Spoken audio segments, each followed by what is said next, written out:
Good morning guys, another day, another Mappy vlog. So ito yung last part ng ating chip gameplay.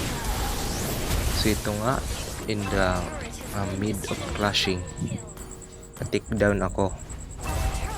Yan, pumunta yung XP namin, yan na quality. Bang, binalagpag yung MM. Tapos yun, patay. Tapos napatay din yung XP namin kasi may Karina pala sa bush. Kaya yan, muntik na akong malapit na akong mag-respawn. 3, 2, 1. Yan, respawn ako. So dito, pupunta sana ako sa cloud. Ngunit nakuha na yung alpha. Kaya nag-2 na lang ako at nag-teleport.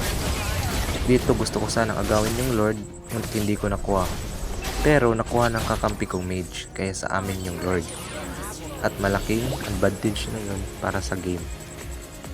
So dito umuwi muna ako kasi maliit na yung life ko or HP. Pumunta ko sa cloud para makapunta agad sa lane.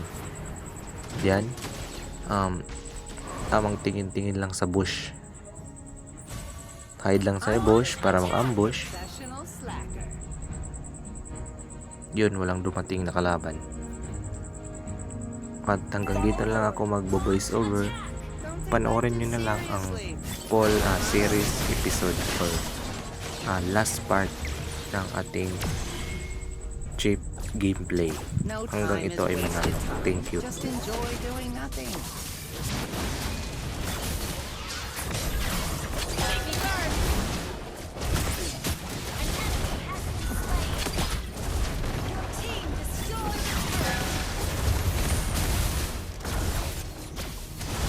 You can mess around in the lab. Hands off my